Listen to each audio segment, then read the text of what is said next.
Welcome to Active Love Adoptions podcast. I am your host, Jessica Griffith, and this is my lovely co-host, Heidi. Hello. And today we are speaking with Jamie Chister. She is one of our caseworkers at the agency, and she has been doing this for almost 21 years now. Okay, so you're really in it. I'm pretty invested at this expert. point. I don't know about that. Every day's a new day. Okay, so you've only worked with agency only 21 years. Yes. But where did you worked with LDS Family Services before that, correct? I did. I started there for a couple of years, was an administrative assistant over adoption. And that was actually my very first exposure to adoption even. Oh, okay. And going into that job, I actually didn't even know what LDS Family Services did.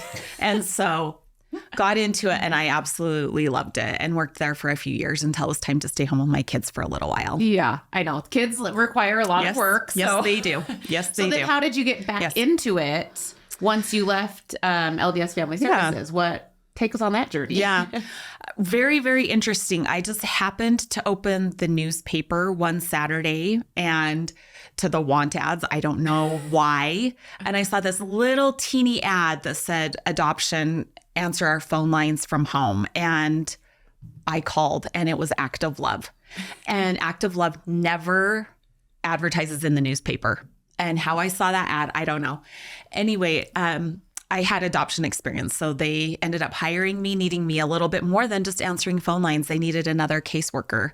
And so I started there and fell in love with the job, with the company, I think more specifically with the clientele that we work with, and just started to really feel comfortable in the adoption arena. And so it just worked for my family, for me, and here I am 21 years later, case manager. And then I supervise all of our birth parent services, our phone line, our coordinators, our case managers. And yes, you're my supervisor and you're really good at it. I'm both my supervisors. And I love you both. Brett and Mitchell. But you just stick around. It's a field that you get into and you love and you tend to stick around for a long time. So it's been wonderful. So tell me what a caseworker does. A caseworker. Okay. So we help our expectant parents from the very beginning of the process through the very end of the process. So from the time they very first call Active Love, we are informed of that they have contacted us. And then we start trying to reach out and connect with the birth parents that have called in. We help them through their paperwork process, their application process, working on getting them set up with a social worker, obtaining medical records, and then whether they're out of state or in state, we are helping arrange things here in Utah, out of state with the attorneys that we work with, all the way through delivery. And that sometimes even includes traveling out of state to be with our birth parents for delivery, all the way through relinquishment and support after. So it's a very wide-ranging process. And I think the best part about it is that we have the opportunity to really get to know these birth parents.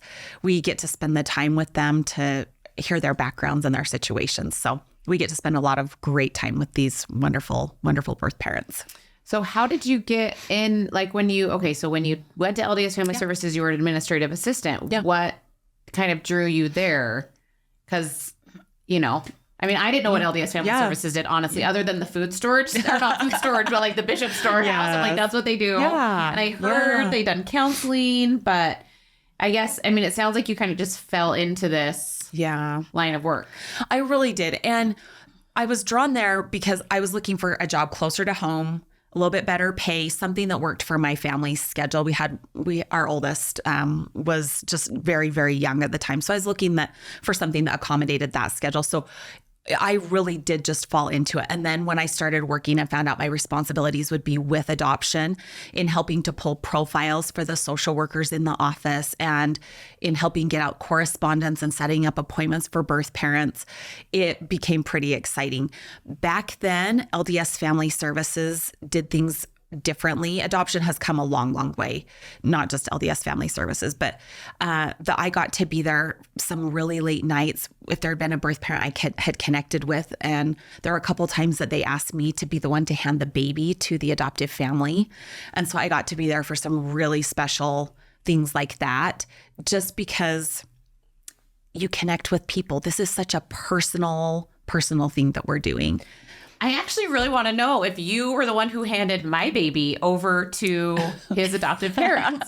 Well, no, because we worked. It was like crossed over. Like she was there when I was there. Yeah. So at that same one. Yeah, at the Sandy one, right? No, I was in Farmington. Oh, I was in Farmington. So it wasn't you. Yeah, that would have been so cool, like so serendipitous. Yeah. No, it was pretty specific. There was a handful of very specific birth mothers that ask me to do that, which nowadays it doesn't happen that way, right? Because things have changed so much. But to be the one to do that, that's something I'll never forget for sure. Yeah, it is hard. As the birth parent, I remember because I didn't have the birth fam or the adoptive family in the hospital with me. Yeah, I actually got to take him home with me for a minute because we were doing I don't want to say exchange because that sounds so terrible. Placement. Thank you, the placement. I was like, that sounds weird.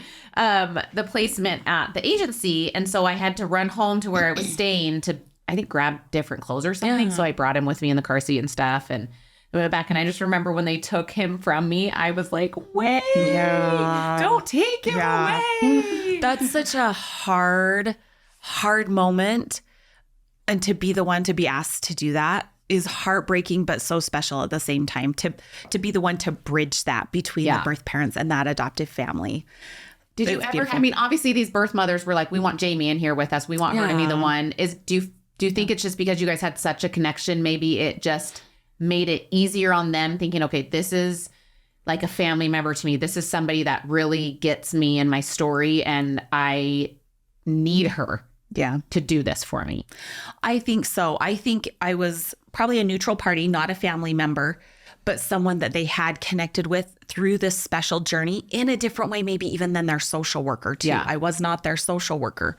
And so I think just that bond we had every time they'd be in the office or need something, I would kind of be the one to be there for that little piece. And so I think just being asked to do that, I was just that neutral party in a special moment. It's kind of like a coordinator now. Yes. So you kind of acted before coordinators were a thing. Yes. You acted. That actually brings me to the next, another point is because I remember I was telling my sisters, 2-3 years ago, I was explaining the coordinator job before I knew what it was. I'm like, this is what I want to do with my life. Like, this is my life's purpose. It's all been very serendipity. Yes, I'm serious. Like, I don't believe anything happens for a reason. And just the way that it's happened. Also, when I applied, I don't know if she told you this, I put the wrong phone number down. And so they had called me and I was so devastated. I'm like, they haven't called me back in the email. I think you emailed again saying, I haven't heard anything. And I was like, wait a second, I have reached out, but not sure what's going on. I was in California and my family was like, did you get? I'm like, I don't know. I don't think they liked my resume. And so when I emailed her, Jamie, she was like, no, you put the wrong number. And I was like, oh. Needless to say that 2 different areas liked your resume. Yes, which was amazing. But it worked out exactly how it needed to. But so I guess this is also a question for you and then maybe for you too, when you started with Active Love, were there coordinators? 1, that's question 1. And then 2, if there wasn't, how did your mom, and I don't know if you know this, come up with the coordinating position? Because personally, I would have loved to have a coordinator with my adoption, because I think as supportive of as my family was, they had jobs, they had lives, they couldn't be with me. And my parents stayed in California and I was living with a substitute family. So I didn't totally, I got to know them and we got really close and I absolutely loved them. But how did that all come about? How did the coordinator position happen? My mom ended up doing a lot in the very beginning. Okay. And I remember when Jamie started, because she did the Birthmom line and I was on the adoptive family line. Okay. So when we were smaller, it was mostly out of the homes. And then we had a Birthmom home and we had used it my mom's home too. Okay. But I think it came because she was trying to fill positions because of experience of what we had gone through up until that point, what the birth moms needed. Okay. So she just tried to hire people to fill positions that she knew that the birth moms because it's too much for one person to do. Yeah, because I'm sure with your caseload as a caseworker, you're like, there's no way I can also be like bringing girls Tylenol in the middle of the night or taking them to the hospital and sitting and waiting for 2 hours while they check them. That's right. No, that's exactly right. I think coordinators started probably right before I came on with Active Love. And it was, I think, just perfect how it was set up. We had our phone line, we have case managers, we have coordinators, and each person plays such a vital role in the adoption process. To make it go smoothly, though, it really does. To have our wonderful ladies pick up the phone for that first phone call and be available in the middle of the night to talk to women, to our coordinators who will go sit at the hospital. Yeah, well, false labor, that's okay. We'll go back to take you back home, and next time we'll be the real thing. Each person plays a great role and is super, super important in the adoption process. It's an amazing team that is put together to help these birth parents. I know. And I just think it was really amazing of your mom too, to think, okay, what do these women want? Like, how can we help them even more so? And sometimes you just need some. I always felt bad though, because the girls so far too, they're like, I'm so sorry I had to take me to the hospital. I'm like, why are you apologizing? No, like literally, this is my job. It won't always be that way though. Well, I know. Apparently I've got some really good ones. Like everyone's like, just wait, Jessica, just wait. I'm like, what are you talking about? They've all been amazing. Yes. We'll just keep saying that. And then you'll only get amazing ones. Yeah. I know, because I'm like, they all are amazing in their own way, but it's a hard circumstance. It really is. Yeah. And they're so appreciative to have someone that is willing to give them a ride in the middle of the night. And then when it is false labor, they do feel bad, but that's what we're here for. We're here for support. Although some of the girls, like when I had my last birth mom, she was in my car, and every now and then I'd be driving and she'd be like trying to grab onto something. I'm like, am I scaring you? She's like, you're good. I'm like, are you sure? That's how my husband We should ask for someone new. I need a different driver, please. I need a different driver. Although I did stop. So when we had that really bad snowstorm, I called my husband. I'm like, are you home? And he's like, yes. I'm like, I'm coming to pick you up, because we were over at, we had gone, I think, to Walmart to pick up prescriptions or something. We were close to my house. I'm like, I need to come over because you need to drive us. I'm like, I'm like, she's terrified. Yes. I'm terrified. Yes. You, for whatever reason, seem to, and he knows that I'm like, he's not allowed to go fast and be crazy. So he drove us from our house, which, by the way, from our house back to like Cottonwood Heights. Yeah. And back home. You guys, do you know how long it took us? 4 hours. That's so 4 crazy. hours. He must have really loved Yeah. Well, but you bring up a really good point, though, that I think our families are a great support in this. My husband has traveled with me on a few adoptions before, and I can think of one specific that we did when we went to Georgia and he came with. And the adoptive family, I still remember them to this day, were wonderful. And he connected with the adoptive dad probably in a way that nobody else could have. That they ended up coming to Utah, and we went to dinner with them. Oh, really? And a year or two later, they came out here. But it was because he was able to connect with them. And so it does also take the support of our families. But it's interesting to see how our families will sometimes connect with these birth parents too. No, so with the last birth mom that we had, I invited her over because I was telling her about my enchiladas. Yeah. And I was like, do you like Mexican food? She's like, I never you need to post that recipe. I know. She's never had Mexican food? Well, just enchiladas? Well, because I want to say her mom's Dominican. So she's had like some, like kind of, but not a lot. And so I was like, girl, we need to have it. So I invited her over on Sunday night, and we made enchiladas, and then we played games, and she played with my kids and everything. And then my boys were so cute because they kept asking, oh, is she going to come over again, Mom? Are we going to have her over for dinner? And they'd be like, oh, is she doing okay? How did the labor go? I mean, and they're little. I mean, not little, like 14, 11, and 5. But they connected with her. And she also said, thank you. It made me just feel like, guys, I was missing my family.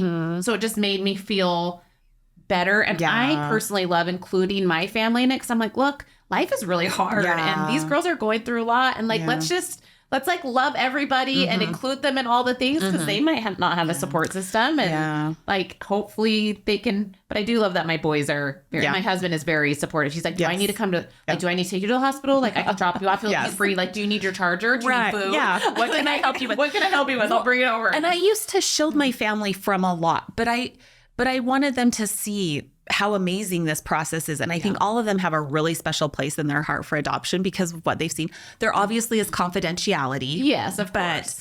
But and we do honor and respect that fully. But at the same time, I'm so grateful our families get to see this process. Yes. Not everybody gets to, and it's amazing. And So- it's funny because you don't know, we've talked about this before, but like you don't know about adoption until you've either experienced it yourself or worked Correct. in it. And so it is nice to give them just a little window into this. And it's this beautiful world that you're like, you're missing out on all Yeah. these like amazing stories and Yes. people Yes. and experiences and all these things. So, and it makes me actually love my family more. Yeah, I was agree. telling the other Jessica, I'm like, man, it makes me really grateful for my family, extended too, not Yeah. just my personal family, but Yeah. and it makes me grateful for what I had, for you know, my parents raised me and things like that. So And I have to say, you just mentioned that unless you've been somehow involved in adoption, a lot of people don't know the ins and outs. But we were on vacation as a family one time in California and met this family on the beach. And the dad was like, I bet you I can guess in 10 questions what your job is. And my husband looks at me and he's like, we're going to have him guess your job. There is no way. And this guy's like, no, seriously. Like, I have guessed every person I have come across. If I ask you 10 questions, he asked me the 10 questions. I don't even remember what they were and did not get what I did. And he's like, what do you do? And I said, I work in adoption. And his jaw about hit the floor. Oh, and he was like, okay, you got me on that one. That is not something should've I made a bet. ever would. I should have. I should have something good. Like, I know, you have to buy right? me the cold soda or ice cream or something. right? Yeah. Because nobody, you don't hear that very often. There's not Yeah. very, but it's weird because it's a huge industry. I mean, there's no other way to say it. It's a Yeah. huge industry and Yeah. it's kind of just like this underground thing that nobody really knows about. And when you get into it, you realize how far-reaching, how far spread it is. Yes. It's a whole community. I mean, the attorneys we work with, the birth parents we work with, it's a huge community when you really get into it. Well, I had a woman who I went to Pathways with. She had reached out to me and I had forgotten that she was adopted. But then she said that, you know, her sons, you know, they had adopted and then her like daughter-in-law. So, like everybody has like an adoption story, but you don't talk about it. Right. And right. why do you think that adoption is taboo sometimes? Like people don't talk about it. Why do you think that is? Back in the day when it was a dirty secret. You know what I mean? Just People just basically. swept it under the rug and didn't talk about Yes, it. yeah. Nowadays, I think it's very different. Although I have to say, in working with birth parents, I have worked with hundreds and hundreds and hundreds of women, and you still do find the ones who maybe can't put into words with their coworkers what they've been through. I think everybody has an opinion on it too. Oh, for sure. And so I think some of these women who've made this amazing choice know in their hearts it was the best for their baby, but maybe their coworkers aren't going to understand it. And so maybe that's a scenario where they don't share their story. But I think for the most part, I mean, children nowadays grow up knowing they're adopted.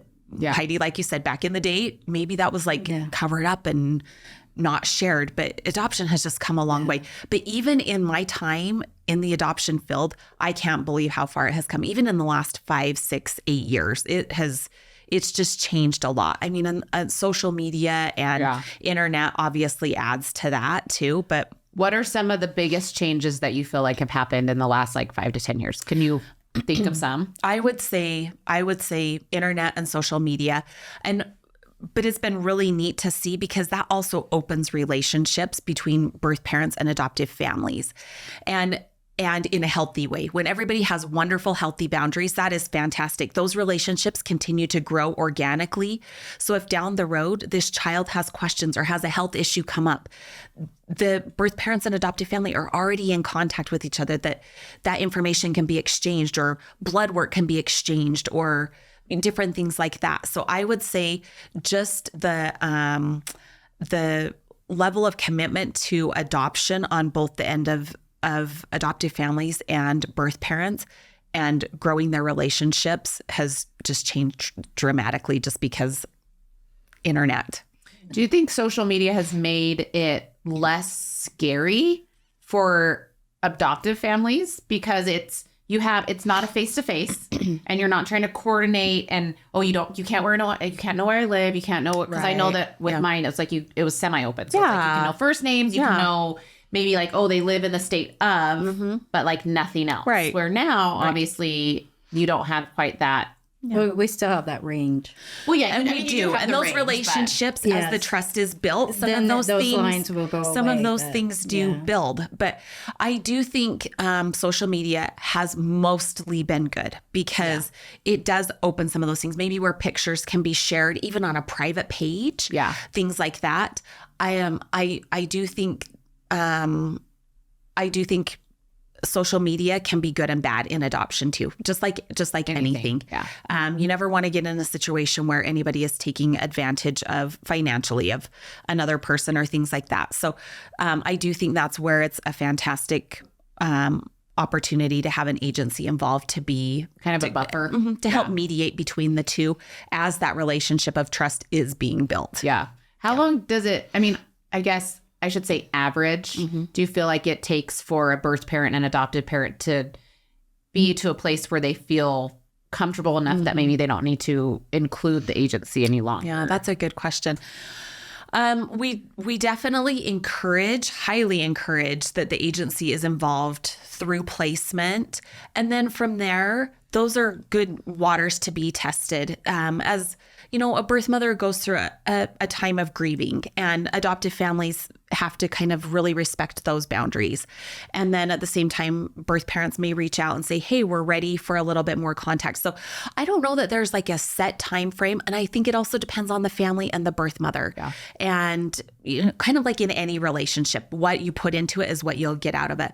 I just recently worked with an amazing birth mother, and I really hope we get to talk to her sometime. But she put it fantastic that adoption is like a car that's being driven, and kind of up to the point of placement, she was in the driver's seat. She was kind of the one saying, I want to be communicating with the family and doing calls and exchanging emails to really establish the relationship.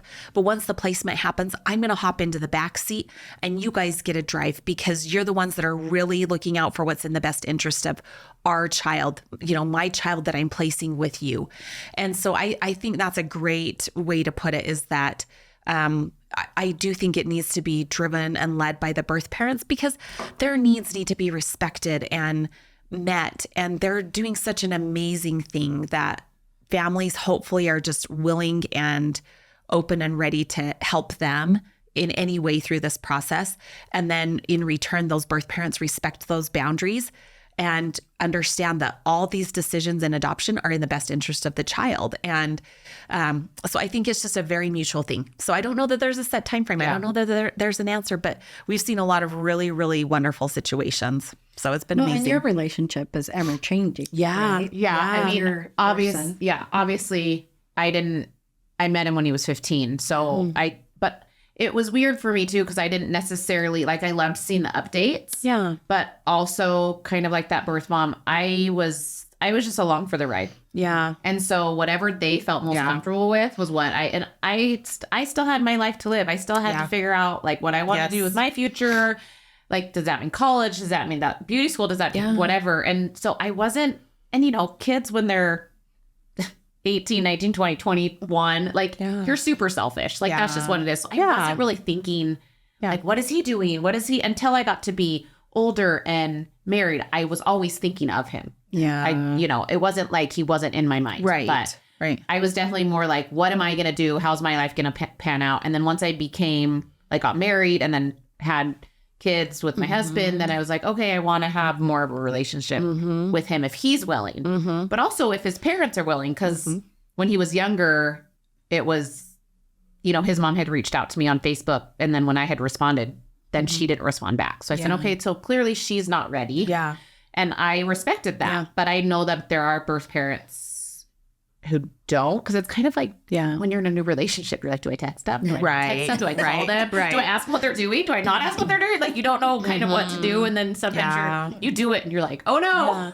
Well, and sometimes it takes a life event, or maybe for our birth parents, maybe it's one of their other children might be going through a hard time and has some questions that maybe a birth parent is then ready to reach Yes. out to the adoptive family and say, hey, can we have some contact, or how are things going? Or maybe it's even on the other end, the adoptive family then reaches out to the birth parent saying, hey, you know, this little guy is 5 or 6 years old and starting to ask some questions. How do you, would you like to be involved Yeah. and help us with that? So, but I think adoption is just the internet opening things up, I think helps that even just from the start nowadays.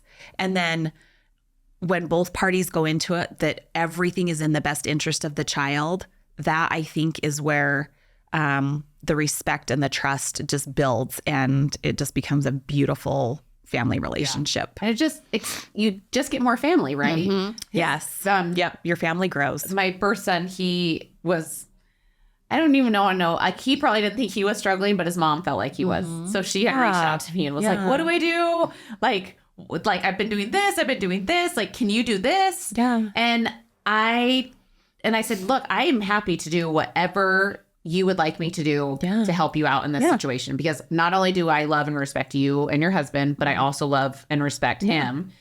However, I am a third party in this, so I will do with what I feel like he'll be receiving. And then she's like, I've been doing this. And I was like, well, stop doing that. I'm like, because I'll tell you, I said, from personal experience, not because of him. I said, from personal experience, that didn't work for me. And I'm like, and if he's anything like me, that's probably not working. It's doing the complete opposite. But it was we had this really, I actually took, when she had, told me, she had texted me this long text, and I took about 24 hours to respond. And I even called my sister, and I just said, so what would be appropriate for me to say in this situation? Because I want to be honest with her. But I also want to respect where she's coming from as his mom. Yeah. And I don't want to hurt anybody's feelings. So we were able to put together a text that I had sent back to her that just said, this is my experience. This is what I would personally do. You can take whatever you want from that. Yeah. And hopefully, and in the end, I do feel like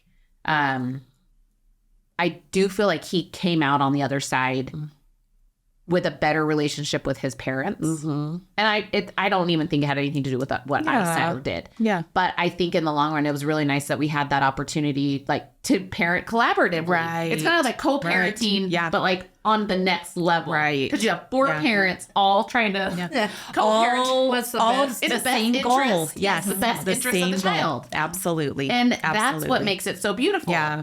And so it does make me sad when I hear other people not having similar experiences with either their adoptive parents or vice versa, their birth parents. And I have to say, in working in adoption for so long, I think one of the most heartbreaking things is when adoptive families don't follow through on their side of things. Yes. And I'm just going to put that out there because these birth parents need that. Of course, boundaries do need to be kept on all sides of things. But if adoptive families have committed to something going into an adoption, they need to be willing to follow through genuinely. Yes. And they will find probably down the road that it's in their best interest, because they may need a piece of advice or just a listening ear or the support of the birth parents, the birth mother, the birth father. And when you've built that relationship, then you've got everybody invested in the very same thing. So I would just, one thing I would say is adoptive families going into a situation, if you're going to commit to it, please be willing to follow through with it. Do you ever have, because I know you work obviously with the birth parent side of it. Do you ever have that opportunity to talk to the adoptive families and say, hey, this is really important, and you gotta, if you say that, you gotta follow through. They've been told that many times through the process too. Okay. But as I have traveled, out on adoptions, and even here in Utah, and meet with birth mothers and adoptive families, you have those quiet moments where you're just sitting maybe with, the adoptive mom or adoptive dad. I've definitely had the opportunity to be able to say that, just saying, please be willing to follow through with what you have said. Don't commit to something that you're not willing to follow through with. It's better to not even say it in the beginning than to not follow through with it. So yeah, I've definitely had the opportunity. So, and especially when I share with them the importance or the value of it, of having that relationship, and like Heidi said, they hear it from multiple sources. But when you're reinforcing the value of it, I think they start to realize the importance of it too. So how would you explain, like, let's say I'm an adoptive parent. How would you explain to me the importance of, or the value of following through with your commitments? Because I think that's with anything in life. Like if you're going to commit to something, then, and you say yes, then you need to commit to it. Yeah. And because there's nothing more irritating than, well, and I think that the adoptive family too will say anything because they want the child. that's, that's what I'm saying. So sometimes how do you, So you have to balance or like, you have to tell them, be honest, because it's like, we're not going to take the baby back because you can't do this, like, commit. Well, they feel like they won't be chosen. And I get that, but also that'd be under false pretenses too. Like you're not gonna. I'm just saying from an adoptive family stance where I was. Yeah. And it's true, but when you can't have a child biologically, you're coming from a completely different place anyway. You're coming from your own set of grief. Yes. You know, your own set of grief of not being able to have your own child and having to go through all so these badly. steps. Yes. And that you're willing to say or do anything. And I don't think it ever comes from a malicious standpoint at all. I think they're just like, we want this baby, and like, this is what you want. Okay, we'll do it. Like whatever you want, we will do it. And I think that there's not a lot of maybe thinking through in that situation because you're just so excited. Yeah. Desperate, and just all the feelings at the same time. I mean, it's like really, it feels like desperation. I get it. Yeah. So Well, in those quiet moments, it's just I've had the opportunity of saying, you know, she is amazing. She is making an amazing decision on your behalf. This time in the hospital, this time might feel really, really intense, but remember what you're going to be walking away from. You'll have this baby as part of your family, and she will be walking away with empty arms. Please just be willing to follow through with what you have promised her as she is keeping her boundaries and as you're keeping your boundaries. And all of that together is in the best interest of this child. Please just follow through with what you have told her you would do. That's probably the best time to do it. Yes. Yeah. I think they'd be more open. Yes. To hearing and receiving. The information at that point. Yeah. You do have a lot of awkward, quiet moments in the hospital. Let me just tell you. There are a lot of hours. Exactly. I know there are a lot of hours at the hospital. A lot of sitting and waiting in like the bonding room. And you're just all like sitting there, and, like with the birth mom looking at you. No, we did actually with one of them in December. We brought a card game. We were totally playing. We were playing a card game, and then she was like, "Oh, I need to get an epidural now." She's like, I can't. She's like, hang on a second, pause, please. And then and sometimes you do have to say. Or the most fun thing that I found as a coordinator is the birth mom. We come so close in such a short amount of time. Yeah. When I was in the hospital, it's like she could look at me and immediately I could be like, okay, this is, and I'll say like, do you need this? And she's like, yes. Yeah. Or like, do you need me to get it? Yes, I need you to get a nurse. Yeah. Like I would know exactly from her just looking at me or whatever had just happened. I'm like, okay, she needs this. And just anticipating her needs and having her be like, no, I'm like, I got you. Absolutely. Because when you're in the hospital, when you're that person having the baby, sometimes you don't feel like you can be your own advocate. Right. Because you don't want the doctors to be mad. You don't want the nurses to be mad. You don't want the adoptive parents to be like, oh my gosh, she's a crazy person. Like she's losing her mind. So I tell the girls, I'm like, I will be your crazy person. Like if you, whatever you need, I'm like, I will go in the hall. I will yell at someone. I will do whatever you want so that you can be like, I'm really sorry about her. Well, and the funny thing is on the less visible side of it, I'm texting her that exact same thing. If you need something that's not happening, you let me know and I'll make sure Jessica knows. Exactly. And then, or like Tara Lee, you know, I'll be like, hey, like Tara Lee, you need to tell the adoptive family this, this, and this, this is what's going on. Like this is super weird right now, or this is what's happening. And then and Tara Lee is not afraid either to be like, hey, come on. There is a whole team advocating it for both sides. I mean, adoptive families have an amazing support team, and these birth parents have an amazing support team. That's why we have separate sides. Yeah. We all cohesively work. We do. Yeah, we actually really do. It's a great team. There's lots and lots of moving parts. For sure. Yeah. Well, and okay, so as a caseworker, explain the difference between a caseworker and a social worker. Okay. I was a little confused because I had asked Heidi about it. So just kind of explain the difference between those two and how they're the roles within the birth parent. No, that's a great question.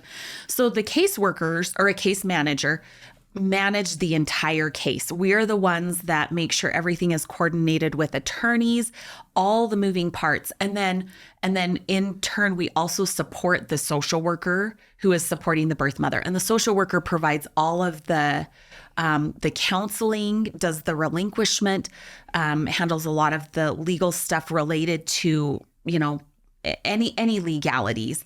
As case managers, we're involved and in the know on that, but the social worker kind of has the direct contact with the attorney. We just help coordinate everything with the attorney. So we literally are running the entire adoption, and the social worker is a key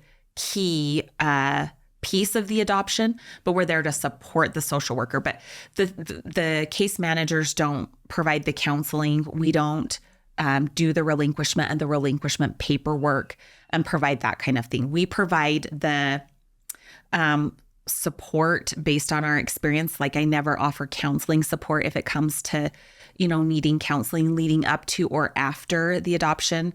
I can be a listening ear for sure. And I've done that a lot, and then always pull in the social worker as needed for the counseling piece of things. Okay. So the counseling is the huge piece. Yeah. Because obviously Lorraine has gone to school. Yes. And she is correct. What would you call her? I mean, social worker, I know that. Yeah. But what's her? Yeah. She's an SSW. SSW. Social. You would ask me. Services. Yes. I think that's exactly what it is. I feel like maybe it should sound. We'll get Isaac on here to clarify all of that. Exactly. Yeah, and so Lorraine can do like adoption counseling. Yes. Like she specializes in that. Situation. Yeah. Yes. Okay. So yes. And one thing to clarify is we don't do therapy. No. Yes, and so that's something totally different. So you mean like a weekly? Well, yeah. Because when I was at LDS Family Services, that was something they provided for me every single week. Yeah. We do offer it. A counseling but session. it wouldn't be Lorraine. It would be like Isaac. Yes. Okay. So why wouldn't it be? Why would? Because he's It's an more in- LCSW. Oh, so Yes, it's an it's more LCSW that in-depth. would be like a counseling. Yeah. Because I can't remember what I thought my caseworker, correct me if I'm wrong, at LDS Family Services, they had a caseworker who was also a social worker who also did the counsel, like LCSW. Yes. So it was like one person. I think LDS Family Services is all LCSWs, I believe. Okay. And then they just maybe had, because I remember John was my caseworker, but he was also my social worker. And I went to him every week. I had a therapy session with him. Yep. And then we also did a birth mother once a week. I think it was like Wednesdays or Thursday. We had a group counseling session that sometimes I would go to. And I was like, why am I? Like, I don't, because there a can lot be of the girls, pros and cons to that for sure. Yeah. I know some of the things they were talking about. I was like, girl, like, what? Yeah. Like, you should not be doing that. Like, they're all going out like, yeah, we went to a party last night. I was like, girl, you're like almost pregnant. Like, what are you doing? I'm like, I'm not holding it in a bathtub. Like, am I missing out on something? Yeah. How come you Like, where was my invitation? Although I didn't.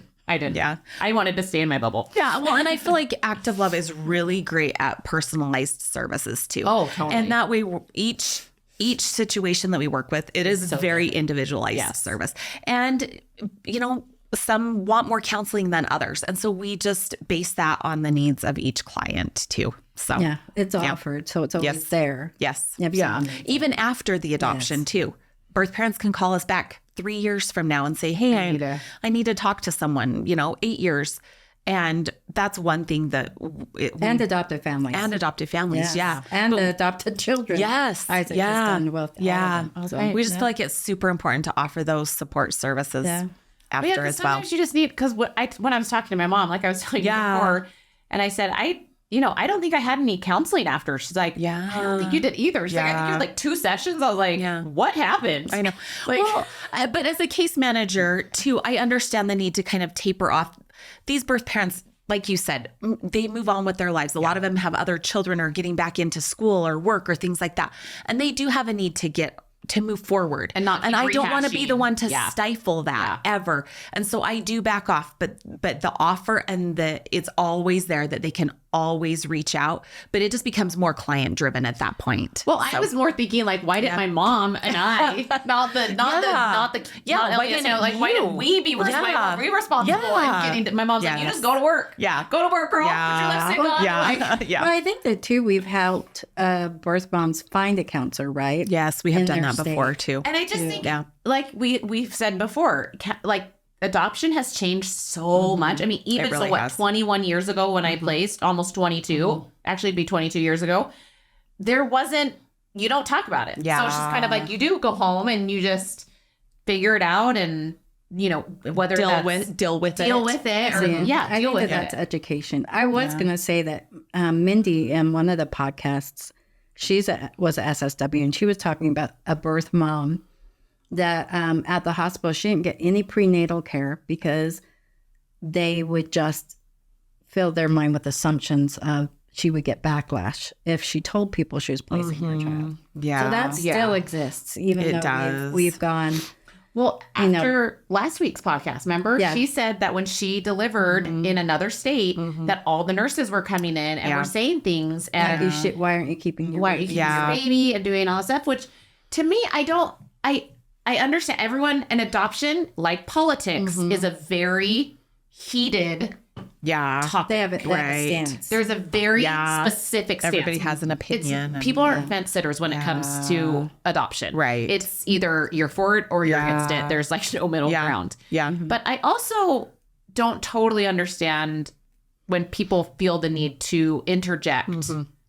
When you're like, this When is they know already nothing. a highly emotional situation.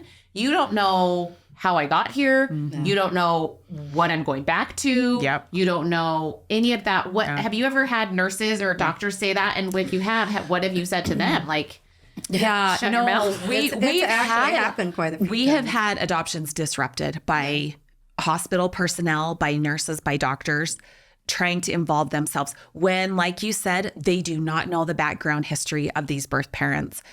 Whereas we've worked with these birth parents typically for long enough to, help them and support them in this decision. They have been counseled through all of their options. And what does it mean if you were to parent? What does it mean if you were to place this baby? They've looked at all their options at this point, but we've definitely had nurses put the pressure on, you don't have to do this. You don't have to do this, not knowing the full story before and after of what will happen. And it's hard. We've said some things, but everybody has their opinion. And I think a better way to approach it, if you don't like the idea of adoption, all you can maybe say is, oh, I hear your plan is adoption. Can you tell me more about that? Yeah. Not I want to offer my opinion to try to sway you to do something different. Because also you're like, are you going to help me take care of this baby? Are you going to pay for this? Especially when you don't know any of the circumstances. Exactly. And they feel like they can just blurt their opinion on you and force your whatever they believe or think. I mean, I have also seen families of the birth parents get involved and they're saying, don't do it. But in the same breath, they're also saying, but I'm not going to help you. So that's hard. I've also had a lot of birth mothers say, oh, with my last child, my family said they would help me. And they did. They were there for a week and then they didn't. And because the newness wore off. It's like a new puppy. It's like every kid wants a puppy. And then you get the puppy and you're like, oh, I have to walk it. Oh, I have to feed it. Like, oh, this is annoying. Like, I don't want to do that anymore. Well, and words are easy. It's easy to say we'll help you. But when it comes down to financially or providing the time to help care for a child so someone can work, then it becomes a whole different ballgame. For sure. It totally does. For sure. These women are amazing. So many of them have children already and they're working and just trying to provide the best life they can for the children that they have. And so then they start thinking about the child that they're carrying and recognizing the support or maybe lack of support. And that's when they reach out and call us. And that's when it's amazing to watch the whole process happen. Well, and it's been interesting, just the few girls that I've worked with. A lot of these birth parents coming in, they're not just taking care of themselves or their own children. They're taking care of their parents. Yeah. They're taking care of their siblings. Yes. They're taking care. I mean, the amount of girls that have been like, oh, I got to get home because I got to, my mom's going through this or my sister's going through this or this. It's like they're the ones, like nobody's supporting them or nobody's taking care of them. They're the caretaker in that situation, which also makes it so much harder because they feel this sense of responsibility that I can't take one more thing on. And I know that this child needs my full attention and I can't give that to them. Yes. They have a lot under their umbrella for sure that they're responsible for. And life is just hard now too. It really, oh my goodness, it really is. And so for women to recognize that they love their child enough to give them something that maybe that they can't provide for them in the moment it's pretty incredible. And I also think just the fact that, I mean, some of these girls, unfortunately, are, they have drug problems and stuff, but for them to even like think logically, like, I can't do this. Yeah. Yeah. That's wanting huge. to give their child the That's best. emotional resilience, one. Yeah. And that's also emotional maturity for them to be like, man, I can't. And that's a big argument too in the adoption kind of world is, it's your child. It doesn't matter that you don't have the funds or it doesn't matter that this and it doesn't matter. I'm like, but it does. Right. And I know that people think that that's not true, but it does. Well, who's going to take responsibility, right? I mean. Well, it's easy on the internet to be like, oh, I can't believe that, you didn't keep your baby. Like, it's your baby, this, that, and the other. And I'm like, yeah, well, it's great for you to sit behind a keyboard and tell me like all the things that you would do. They weren't in that situation. They didn't live your life. And they don't know anything about you. But yeah, it is easy for them to say, okay, you should keep the baby. Well, yeah, exactly. I think I told one of my high school friends that when she got pregnant, I was like, oh, keep the baby. It'll be so fun. Yeah. This was way before I got pregnant, clearly. And then I got pregnant. I was like, oh, well. Real life. How do we do this? But at the same time, I look at her too, because I've seen single parents. I'm like, they are rock stars in their own right. I mean, she raised this son. She worked full time. He's graduated high school. I mean, he's amazing. And he thrived. Yeah. So like you said, every single situation is so incredibly different. It really is. Which is great because that means there's a place for everyone and everything. What do you think the most common misconception is about one, adoption, and maybe one and two about birth parents? There's been a lot going on with adoption recently, and it's been cool. As here at Active Love, we've actually been able to get involved with some of the senators and some of the legislation and stuff like that. It's been really cool. But I think recently, it's been really interesting to hear birth mothers contact us and say that they are so grateful that they have been able to call around and have options. And I think a lot of people maybe think that birth parents don't call around to find the best fit. And I can't tell you how much I love it when they say, oh, so-and-so in your office, Connie picked up the phone, Denny picked up the phone. And I just felt an instant connection. And then I talked to a case manager. I talked to Jamie or Shelly or Denny, and I knew I had the right place. And I just recently worked with a birth mother who just said, as I started to talk to people in your agency, I knew that was the agency I needed to work with. And she had called around to some other agencies. And so I think these women want a choice.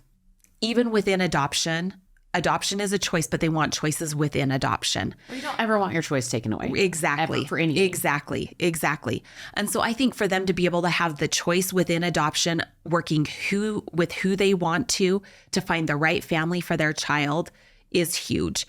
And I know there are some laws floating around out there that's kind of trying to limit that a little bit. And so I think those are some of the more recent things that I never thought we would see within adoption, is to try to limit choices within adoption. So anyway, I think women, in something that can be so out of control in their life. I mean, life circumstances, like we said, are really, really hard. Would they be making this choice if they were in other circumstances? No. And so for them to be able to have as many choices to find the support they need, I think is huge. So that's been, I think, a very recent misconception, is that these women don't call around to agencies, which they do because they need to find the people that will best help them, and the agency that has the right family for the baby that they're going to place. So, yeah. That's a really good answer. That may not have been what you were you thinking that would go, but that's a new, Heidi, that's a new thing. Yeah. It is totally. It's a new thing that we're dealing with. Yes. yeah. Well, Yeah. and I think the biggest thing that bothers me about that is the fact that I just think of my own situation. I'm like, if my choice was taken away, Yeah. like that would have changed everything. Yeah. Because then I would have had to stay in California. They want to make it so you can't travel to another state. Which You would have to stay in your state. And so many of these women need to travel because they have unstable housing. They don't have that family support. There are a variety of reasons that they want to travel. It's not to get around laws. It's not to sweep things under the rug as much as people like to think that. It is for really legitimate living life circumstances that they need the support physically, emotionally, financially, just a roof over their head. Yeah. And so it comes down to basic life necessities is what it comes down to. And do you think that the people who are, when you're not involved in adoption, like you can be involved, but you're like not really involved. Yeah.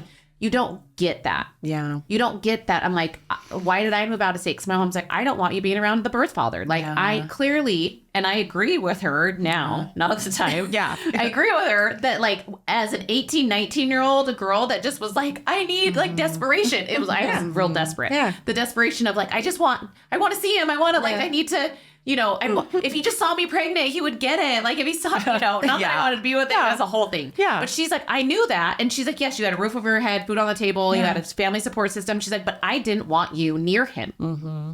Because for whatever reason, there was this like gravitational pull to him that you could not get away from. Yeah. And I needed to physically remove you out of there. Right. I get that a lot of these girls are making this decision on their own. Like they don't have a mom or a dad to be like, we need to like, you're not making great choices right now. Of course, correct. But these girls, there are things like that. Mm-hmm. And I think I didn't know the laws in California. Yeah. I also didn't care about the laws. I wasn't even thinking, what are the laws about adoption? Right. And how can I do? None of these girls are thinking, what are the laws? Yeah. No. And that's kind of, and that's Jamie's job. Yes. They're trying to get out of this. In all honesty, yes. Jamie's job is like, okay, this is what we can do, depending on where you're at. Because, and they have to know offer you options and things like that. And we do that in consultation with our attorneys and legal counsel. And as adoption professionals, I think we need to be really careful not to insert our opinions in how we think the laws should be going to. These laws need to be based around the best interests of these birth parents and not based on, me making money as an adoption professional. Yes. Well, and I think too, when in the political world, most people making these decisions are not equipped to make these decisions because they don't know.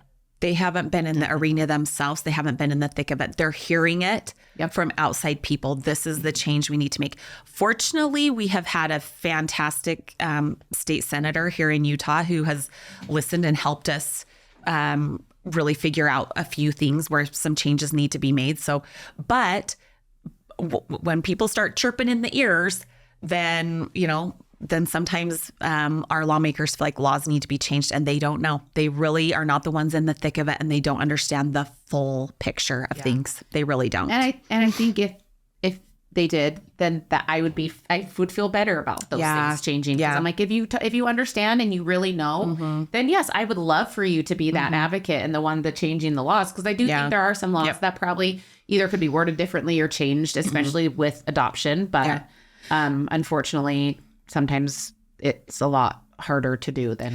Well, and I think another misconception in adoption, foster care and adoption are not the same thing. Correct. And I think a lot of times they're lumped together and they're two very, very different things. Because people are getting adopted out and so they're like, oh, they're adopted. It's the same exact thing. And you're like, no, it's not. They're two very different ballgames. Yes. Completely different. Yes. And we work with the birth mother coming to us. We don't go and take someone's child. Yes. Yeah, exactly. And so even within the laws, they need to be treated separately. The foster care system and private adoption. Currently, there are combined in the laws. Yes. A lot of them, they get lumped together, and it does create some issues because it's not the same. It's not the same across the board. Maybe that's why some people, you know, they're talking, they're like, oh, this is happening. You're like, well, maybe, that's happening on the foster side, but that has nothing to do with us. And that's where we're trained to have our voice heard and try to share our experience. Come into the agencies, talk with the birth parents who are placing, you know, foster care and private adoption are very, very different. Yeah. Well, I don't want to end, but we have to. Dang it. So thank you, Jamie, for being on. I love learning more about what you do. And you are a rock star in and of yourself, because all the moving parts that you have to keep together and organize. No wonder your binder is so big. I love what I do. I know you are a good job. Every time I see you. You're like the Lincoln lawyer, but like, you know, and you're on the pilot. Yes. Exactly. Well, thank you so much for having me. Yes. I love working with both of you, and you both are fantastic at what you do. So critical parts of our team, and I appreciate it. Well, thanks. We love you too. Thank you for joining us on our podcast today. If you or someone you know is thinking about adoption or planning adoption, please visit our website at activeloveadoptions.com.